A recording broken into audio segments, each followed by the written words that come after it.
दिल्ली सल्तनत में हम अगला राजवंश देखेंगे। इससे पहले हम देख चुके हैं दो राजवंश के बारे में दिल्ली सल्तनत में। आज जो हमारा राजवंश है तुगलक वंश, तुगलक वंश आज हम देखेंगे, इसके बारे में पढ़ेंगे।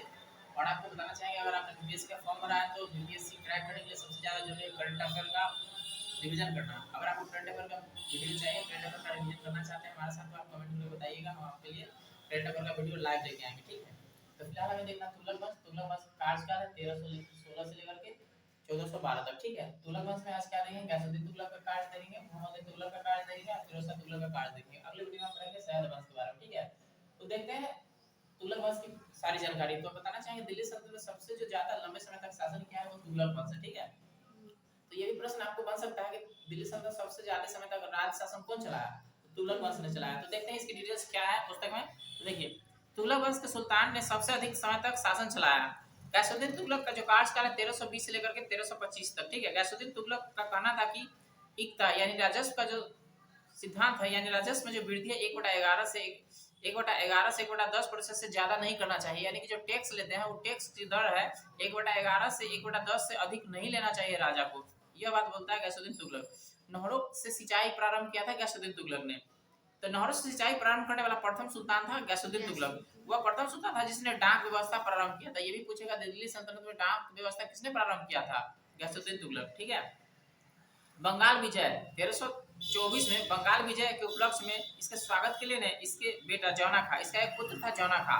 जब ये बंगाल का अभियान करके लौट रहा था ना, तो इसका बेटा जौना खां इसके आराम के लिए अहमद एजाज के नेतृत्व में, मतलब व्यक्ति का नाम है अहमद एजाज, इसके नेतृत्व में एक लकड़ी का महल बनवाया था।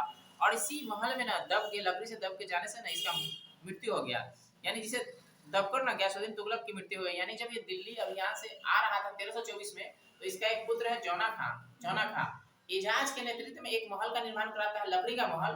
और जब वापस आ रहा था उसी लकड़ी के महल में आराम करने के दरमियान लकड़ी उसके शरीर पे गिर गया, जिससे ना उसकी मृत्यु हो गई। तो ये जौना खां का चाल था और इस तरह से गैसुद्दीन तुगलक की मृत्यु हो गई। और अब आगे आएगा जौना खां। आपको गैसुद्दीन तुगलक के बारे में पढ़ना, ठीक है।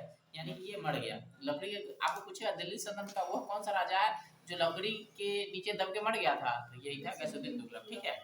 और किसके द्वारा साजिश रखा गया था? जौना खां के द्वारा, और उसका ना पुत्र था, ठीक है। अब इसके बाद पढ़ेंगे मोहम्मद बिन तुगलक के बारे में। मोहम्मद बिन तुगलक का जो कार्यकाल है आपका 1325 से 1351। जौना खां, ये जौना खां उसका जो बेटा है, आगे चल के मोहम्मद बिन तुगलक के नाम से जाना जाएगा। जौना खां मोहम्मद बिन तुगलक के नाम से शासक बना, यानी राजा बना। 1325 से 1327 के बीच इसने दोआब के कर वृद्धि का योजना असफल हो गया। यानी कि एक ये योजना लाया था दोआब दो नदियों की मिलन होती है, उस भूमि को दोआब कहते हैं, जहाँ पे इसने कर लगाया था। और यह योजना उसका असफल हो गया था। उसने कृषि विभाग दीवाने कोही, तो आपको पूछेगा दीवाने कोही का संबंध किससे है? तो मोहम्मद बिन तुगलक। यानी दीवाने कोही एक विभाग है, कृषि विभाग, जिसका स्थापना किया था मोहम्मद बिन तुगलक ने। जिसका प्रमुख अमीर कोही, यानी दीवाने कोही का प्रमुख होता था, उसको कहते थे अमीर कोही। उसके किसानों को सहायता दी, ऋण बांटे और सोनधर या तकाबी कहा जाता है। यानी कि किसानों को खेती करने के लिए जो अग्रिम पैसे चाहिए था वो बांटने का काम किया था मोहम्मद बिन तुगलक। और किसके द्वारा बांटता था? तो दीवाने कोही, यानी कृषि विभाग एक बनाया दीवाने कोही, जिसके प्रधान होते थे अमीर कोही, जिसके द्वारा बांटा गया। उसको बोलते हैं सोनधर और तकाबी, यानी एक प्रकार का ऋण है जो किसान को देते हैं कृषि करने के लिए पैसे, ठीक है। सोनधर और तकाबी के रूप में पूछेगा। सोनधर और तकाबी किसके द्वारा दिल्ली सल्तनत में प्रारंभ किया गया था? मोहम्मद बिन तुगलक के समय में। 1326 से 1327 में राजधानी को दिल्ली से देवगिरी स्थानांतरित किया। तो ये भी पूछेगा दिल्ली सल्तनत का कौन सा राजा था जो अपनी राजधानी को देवगिरी लेके गया था? तो मोहम्मद बिन तुगलक। हालांकि ये देवगिरी को अपना राजधानी लेके गया था, अपने जनता को ना वो दंड देना चाहता था एक तरह से, इसलिए अपनी राजधानी को दिल्ली से देवगिरी लेके गया था, ऐसा कहा जाता है, ठीक है। तो अपनी दिल्ली से राजधानी लेके गया था देवगिरी, और देवगिरी को ही दौलताबाद कहते हैं। क्या कहते हैं? दौलताबाद स्थानांतरित किया। कुछ वर्षों बाद ना पुनः ये अपना राजधानी को ना दिल्ली वापस ले आता है, ठीक है। मोहम्मद बिन तुगलक ने वैश्विक स्तर पर चांदी के सिक्के की कमी को देखते हुए 1329 से 1330 में सांकेतिक मुद्रा चलाया था। तो पूछेगा दिल्ली सल्तनत का कौन सा राजा था जो सांकेतिक मुद्रा चलाया था? आपको याद रखना मोहम्मद बिन तुगलक, इसको शॉर्ट में एमटी भी बोलते हैं, ठीक है। मोहम्मद बिन तुगलक ये सांकेतिक मुद्रा चलाया था, तांबा का या कांसा। सांकेतिक मुद्रा चलाने वाला कौन सा राजा है? तो मोहम्मद बिन तुगलक, याद रखिए आपको। इसकी नकल को रोकने के लिए ना कोई ठोस कदम नहीं उठाने के कारण अंत यह प्रयोग असफल हो गया। यानी कि जो ये सांकेतिक मुद्रा चला दिया, तो लोग क्या कर रहे थे? सांकेतिक मुद्रा चला दिया तो जो पहले का तांबा का बना हुआ सब अपने घर में छुपा कर रख लेंगे, तो ये असफल हो गया। जब ये सांकेतिक मुद्रा चला दिया तो जितने भी धातु के बने हुए मुद्रे तो वहां पे जनता क्या किया, अपने घर में छुपा लिए, खजाना बना लिए और दबा के रख दिए। तो इस तरह से ना वो जो सांकेतिक मुद्रा चलाया था वो योजना असफल हो गया था। लेकिन पूछेगा दिल्ली की सल्तनत में सांकेतिक मुद्रा कौन चलाया था, तो एमबीटी यानी मोहम्मद बिन तुगलक, आपको याद रखना है, ठीक है। ये क्वेश्चन बनता है। आगे मोहम्मद बिन तुगलक ने होली में भाग लेने वाला प्रथम, मतलब हिंदू का पर्व त्योहार होता है होली, ये होली में ना भाग लेता था, ठीक है। यानी होली के जो पर्व त्योहार होता है हिंदुओं का पर्व त्योहार, इसमें ना ये भाग लेने के लिए जाता था। तो ये भी प्रश्न पूछ चुका है, आप प्रीवियस ईयर उलट के देखेंगे तो आपको मिल जाएगा कि दिल्ली सल्तनत का कौन सा ऐसा राजा था जो हिंदी के होली त्योहार में यानी हिंदुओं के होली त्योहार में शरीक होता था यानी भाग लेता था, तो वो है आपका मोहम्मद बिन तुगलक। तो मोहम्मद बिन तुगलक होली में भाग लेने वाला वह प्रथम सुल्तान था। जैन संत जिन प्रभु सूरी उसके घनिष्ठ संबंध है, यानी कि जिन प्रभु सूरी जैन धर्म के संत है जो मोहम्मद बिन तुगलक के समय में रहते थे, उनका ना घनिष्ठ संबंध यानी मित्र है। उसने जैन संत जम्बू जी को भूमि अनुदान दिया था। यह भी बात कहा जाता है कि जैन संत एक और थे जम्बू जी जिनको ना भूमि अनुदान दिया था। मोहम्मद बिन तुगलक ने दिल्ली में ना जहां पनाह नगर की स्थापना किया था। तो अभी तक तो ये क्वेश्चन हमने देखा नहीं है कि जहां पनाह नगर की स्थापना किसने किया था, लेकिन आपसे पूछ देगा, इसलिए याद रखिएगा जहां पनाह नगर का संबंध किससे है, मोहम्मद बिन तुगलक से। यानी जहां पनाह नगर कौन बनाया, मोहम्मद बिन तुगलक बनाया। जब मोहम्मद बिन तुगलक सिंध जा रहा था तो सिंध जाते हुए 1351 ईस्वी में थट्टा के नजदीक एक विद्रोह को दबाने के दौरान बीमारी के कारण मोहम्मद बिन तुगलक की मृत्यु हो गई। यानी कि जब वो सिंध जा रहा था घोड़े पे चढ़ के, तो जाने के समय में एक जगह थट्टा, वहां पे क्यों जा रहा था, क्योंकि वहां पे विद्रोह हो गया था। तो उस विद्रोह को दबाने के लिए जा रहा था। थट्टा नामक जगह पर ना उसको ना इतना तबियत खराब हो गया कि वो घोड़े पर ही मर गया, ठीक है। तो कब, 1351 में। तो 1351 में थट्टा में एक विद्रोह को दोहराने के दौरान बीमारी के कारण मोहम्मद तुगलक की मृत्यु हो गई, यानी वो वहीं पे मर गया, यानी सिंध में ही वो मर गया। लेकिन जा क्यों रहा था, वहां पे एक विद्रोह था, विद्रोह को दबाने के लिए, ठीक है।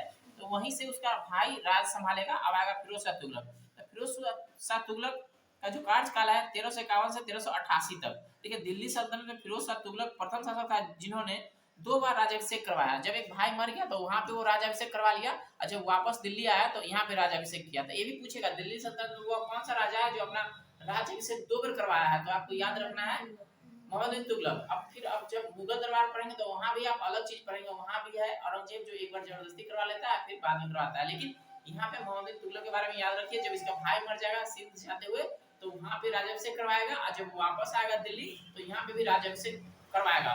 तो वो पूछता है कि दिल्ली सल्तनत का कौन सा ऐसा राजा था जो 2 बार राज्याभिषेक करवाया था, तो आपको याद रखना है, ठीक है।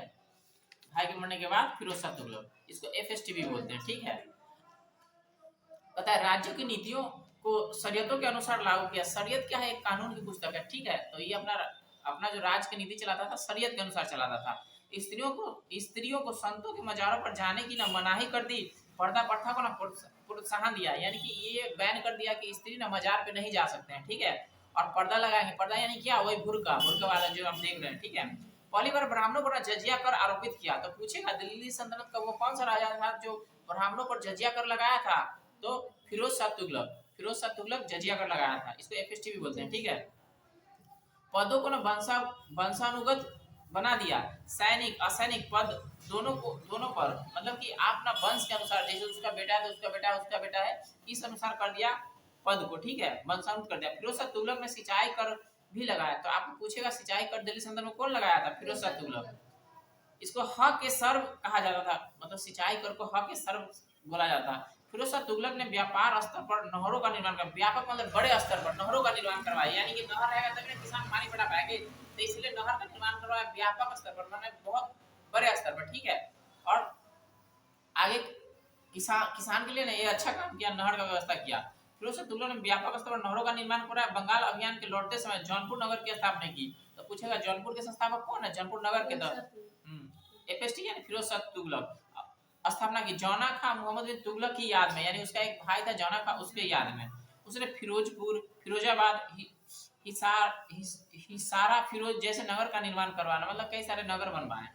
1361 में नागरकोट का अभियान कर ज्वालामुखी के मंदिर को लूटा और संस्कृत ग्रंथ को वहां से लाया। इसमें से एक का फारसी में दलायत फिरोज शाही के नाम से अनुवाद करवाया। यानी 1361 ईस्वी में नगरकोट में हमला किया, ज्वालामुखी मंदिर को लूटा और वहां से कई सारे किताब को लेके आया। तो जब पुस्तक को लेकर आया ना, एक को ना फारसी में अनुवाद किया जिसका नाम है दलायते फिरोज शाही, इस नाम से अनुवाद करवाया। फिरोज शाह तुगलक ने वृद्धा पेंशन के लिए दीवाने इस्तिहार की स्थापना किया। तो आपको पूछेगा दीवाने इस्तिहार का संबंध किससे है? तो फिरोज शाह तुगलक से।